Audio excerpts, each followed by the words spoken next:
Was it part of the deal to have certain things taken out of the report from the committee?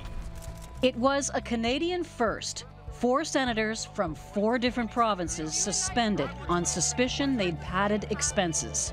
Senator Mike Duffy's expense claims have already been spread out in court. The Senate had seen trouble before. Senator Raymond Levine jailed for fraud in 2011. Senator Eric Bernson jailed for fraud in 1999. This time, scandal went further. We had a golden era of public trust, and that was because we had no Access to Information Act, no ethics rules, no whistleblower protection, no rules on disclosure or regulation of lobbying, and a weak Auditor General in terms of powers. And people trusted because they didn't know. But it was not a golden era of level of ethics and honesty in government. It was just that the theft and the lying was more hidden. During this election campaign, pollsters ask, which leader do you trust? The question is, I think, basically, do you think this person's lying to you or not? The impacts can be dramatic. Yes, they will. People will either, will in some cases come out and vote because they're angry as hell. In other cases, they'll stay home because they're discouraged as hell. And yes, voter impact and voter intentions are dramatically shaped by these effects. Canadians are sick and tired of corruption and scandal. They're sick and tired of the revolving red and blue doors of liberal and conservative entitlement and corruption. Canadians have had enough. The Senate, for the first time, was forced to submit all expenses to forensic audits. The Prime Minister suspended all new appointments. 22 Senate seats sat empty amid public anger over ethics. The Prime Minister's silence has shaken Canadians' trust in him and in their government. Will the Prime Minister agree to testify under oath to reveal everything he knows about this scandal and the cover-up?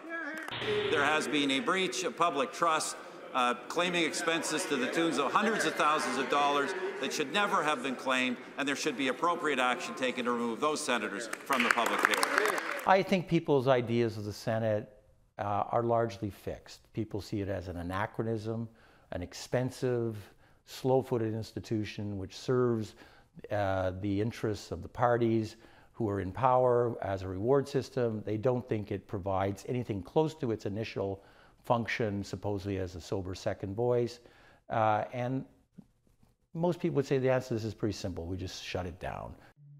Thinking of the issues facing Canada today, one government survey asked, which one would you say the Government of Canada should focus on most?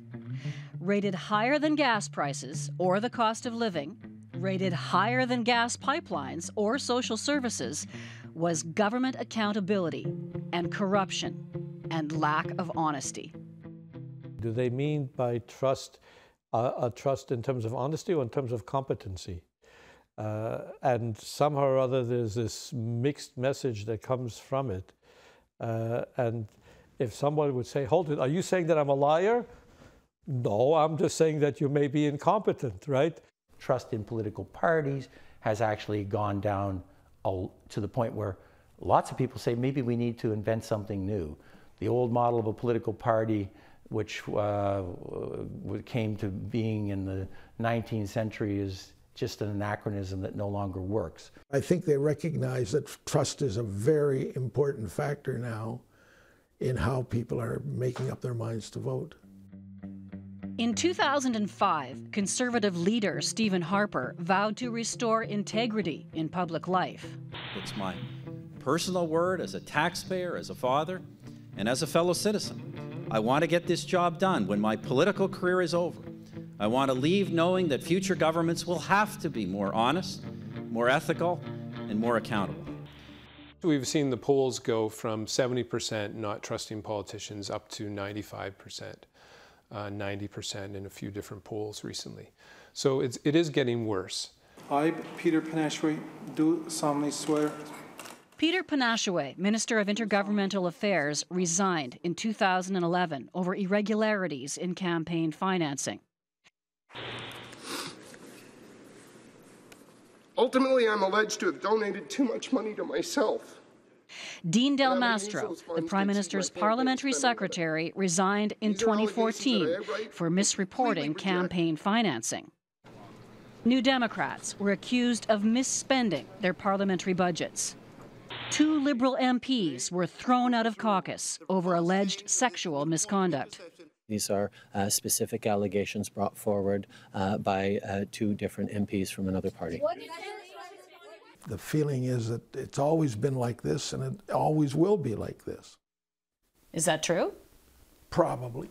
If we take that attitude and that it's all rotten, so what, we don't care, and we're going to disengage, then we're really in trouble.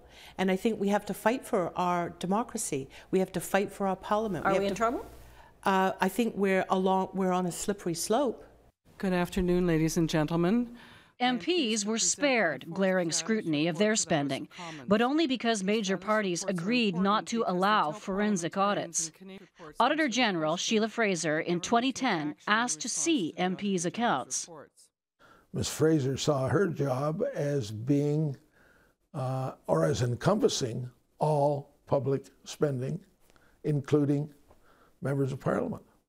I suspect we'd find probably about the same proportion of them as there has been in the Senate being problematic.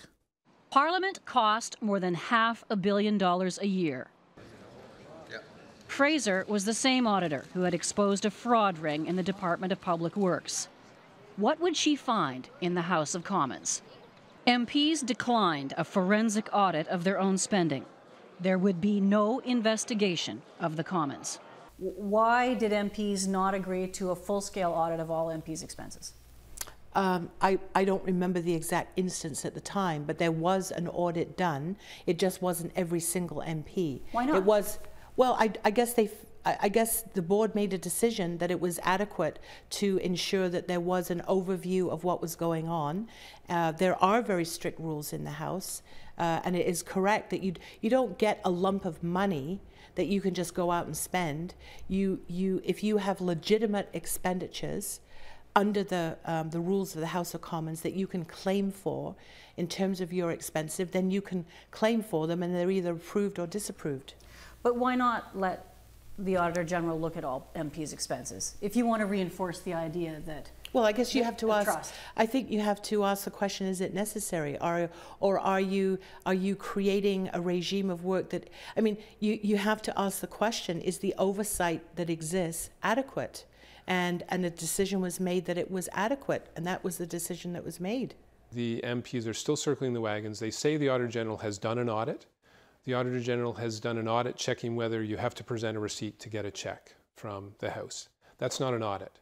That's just a paper audit. A full audit is looking at what you got a check for, and was it actually an MP expense, or was it a party expense, or was it a personal expense?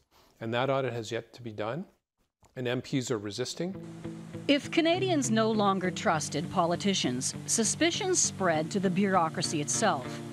Each year, the government prints 55 million checks, payments for pensioners and veterans and taxpayers' refunds.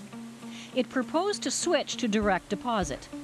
Cabinet called it a common-sense measure that would save $17 million in printing and mailing, though it would mean Canadians would submit their bank account numbers to the government. There's just an awful lot of people that are deeply skeptical about all public institutions. Anything attached with government is going to be freighted with that skepticism and cynicism. This is a trust question. Do you trust me? No. Yeah, well, who are you? Well, I tell you, well, I wonder if you trust me enough to give me your bank account number. So, I don't know, I like you, but I'm not sure I trust you that much. Federal research confirmed the lack of trust in government itself. 1 in 4 Canadians said they would not give Ottawa their bank account number, even if it meant getting a check. In a democracy, it's healthy to say I'm watching, but it's not healthy to say I don't trust, because that's something that spills over into all of life. And if you work on the basis of not trusting, how do you turn off the not trust tap? When a crisis happens because of scandal, they will increase the strength of some of the rules, and just enough to try and appease enough people to quell things down. And usually they'll weaken enforcement at the same time. And then if there's more push, they'll strengthen enforcement but weaken the rules. Shaken by scandal and criminal trials, the 41st Parliament closed with an uneasy question still unanswered. Was this Parliament really worse than others? Or were misdeeds merely exposed to the public for the first time? My question is trust now more fragile? Is that contract between me as the voter and himself as the Prime Minister now more easily damaged? When you ask people, what do you think, do you trust average people like you? Absolutely, salt of the earth, to mostly be trusted. But then when you ask them the same questions about politicians, it's like, goes from 70% to 9%. Well, where do you think we're recruiting these people? Are you bringing them from Mars or some other planet? Because basically these are Canadians that come to Ottawa to serve you. You know what? It doesn't pay to be dishonest, because in the end, everything is going to be public.